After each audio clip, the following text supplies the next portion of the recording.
Chers internautes, bonjour. Très heureuse de vous savoir devant vos smartphones pour nous suivre dans cette aventure livresque au Bénin. Aujourd'hui, nous partons de l'action selon laquelle chacun de nous désire renouer avec la lecture. Pas donc la peine de corser les choses, d'autant plus que c'est la rentrée. Nous vous proposons de découvrir aujourd'hui un recueil de contes d'une écrivaine béninoise, pas des moindres. Sa dextérité et verve à romancer les contes d'entre-temps nous amène à étudier plus précisément son livre « Toula, l'amour interdit » suivi de Zagalos, le crabe macho.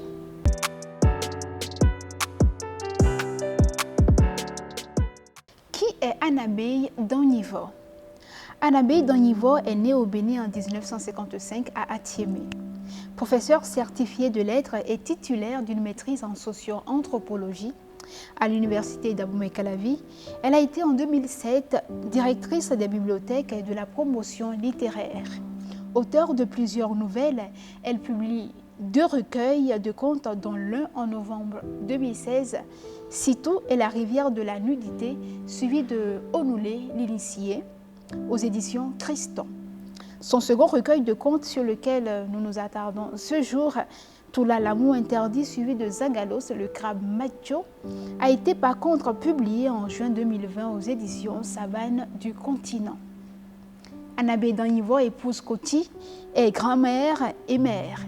Actuellement, à la retraite, elle est praticienne de la médecine traditionnelle, tout en visitant et romançant de temps en temps les veillées de son enfance pour le plaisir des lecteurs. Elle a obtenu avec Toula le trophée du Grand Prix littéraire édition 2019 dans la catégorie Contes.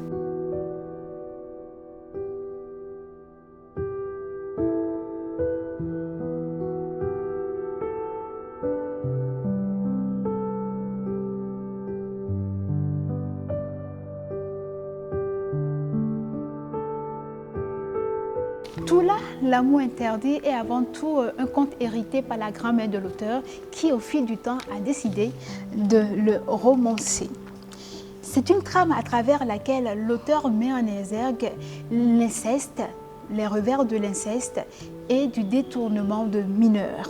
L'approche a été si bien faite et si bien retranscrite à travers le choix du prénom Toula, qui veut dire propreté morale, physique, beauté et toute personne apte à relever les défis, et aussi et surtout solidarité, respect des règles régies par la société. Cette dernière interprétation du prénom Toula est cette approche définitionnelle qui laissera Toula et son amant d'infortune Bobé sains et saufs, même s'ils se verront chassés nuitamment de leur village, sans espoir de retour. Personnellement, je suis fascinée par l'abord du traitement de cette histoire par l'auteur. Comment est-ce qu'elle nous amène à petit feu à comprendre l'horreur qui découle de l'inceste et les dégâts que ce acte peut avoir sur les progénitures, et aussi dans cette même visée, comment est-ce que les ancêtres, avant l'arrivée de la science occidentale, interdisaient cette pratique? Parce qu'il y a de ces choses qui, au-delà de nos désirs, de notre amour-propre, dépassent nos entendements et qui doivent être soumis inlassablement à la pensée collective. Il faut aussi lire ce livre pour comprendre, ou bien, si vous le voulez, essayer de dénombrer le nombre de prétendants qui défilaient devant la case du frère de Toula pour essayer de prendre la main, d'en faire une épouse. Mais cette dernière, hélas, passait outre. Et quel ahurissement de constater qu'elle jeta son dévolu sur son neveu, l'innocent Bobé, pour assouvir à son amour interdit. Je nous propose quelques extraits dans ce roman où elle décide, contre vents et marées, de défier les dieux. Pour ça, elle va échanger avec le Bokono. Écoutons.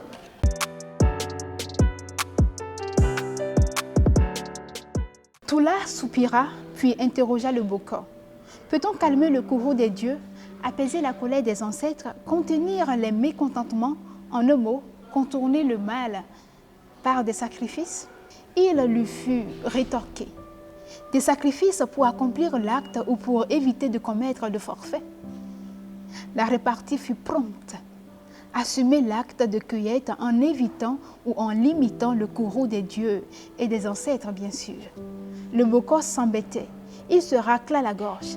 Le petit garçon ne comprenait rien de cet échange. Des regards pleins de sous-entendus, des hochements de tête, des yeux incendiaires. Les deux adultes se parlaient. Ils se concertaient, bouche cousue. Ce que femme veut, Dieu veut, clame le dit-on. Que faire? Le consultant baissa la tête. Vaincu pour la première fois de sa vie, il relança l'Akpekan. L'Akpekan, le chapelet divinatoire. Les dieux donnèrent leurs conseils à travers le fadou, l'osso medji. Toute duplicité, tout mensonge finit par se savoir. Avec ou sans sacrifice, l'entreprise reste périlleuse. Trop d'intérêts divergents, des frustrations, la jalousie, la convenance, des yeux de braise le foudroyèrent. Le boko Fagninou s'interrompit. Il réfléchit à part soi. Il y a des choses qu'aucun être humain ne fait, mais les femmes le font aisément, sans crainte, et même avec la bénédiction des dieux, dit-on. Se trouverait-il devant l'une de ces situations que certaines femmes créent en bravant allègrement? Dieu merci, il n'en avait jamais connu. Puisse l'incommensurable lui venir en aide. Je m'en arrête là pour vous dire qu'avec tout là, on apprend que tout défi n'est pas défiable. Non. Pour vous dire qu'avec tout là, on apprend qu'à force de faire à sa tête, on finit par attirer la colère des dieux et même de Dieu l'unique. Et pour éviter qu'une femme chez qui tout semblait harmonie et sérénité finisse par perdre au fil du temps toute trace d'existence, tâchons de ne pas oublier ces mots du jeune écrivain Koku Kodjobligi qui dit « La poule qui fouille tout ne saurait fouiller de la braise. Même si c'est la faim qui l'embrase, elle sait qu'on n'obéit pas à tout. » Disons pour alléger l'atmosphère qu'en son temps, Tula n'avait pas connaissance de ce dicton. En plus, ce n'est qu'un conte.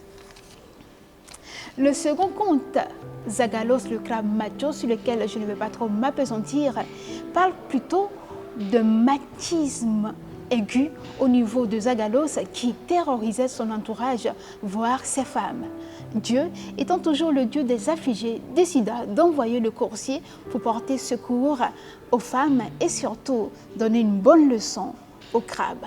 Comment est-ce que cela s'est passé? C'est simple, pour le savoir, achetez ce livre dans les librairies à un prix forfaitaire de 2000 francs, l'équivalent de vos forfaits Internet pour suivre les TikTok à longueur de journée.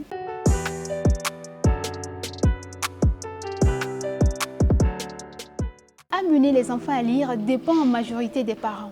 Nous avons questionné quelques enfants de la capitale. Ces derniers nous disent ceci. Ils proposent de les soumettre des livres qui les intéressent. Ce qui nous amène à dire que les parents doivent proposer à leurs enfants des livres en fonction de leur tranche d'âge, de leur thème de prédilection. Par exemple, pour les enfants, les livres de dessin, de coloriage. Pour ceux qui sont en âge de lire des bandes dessinées. Pour les adolescents, inclure des magazines selon leur penchant. Il y a tellement à faire.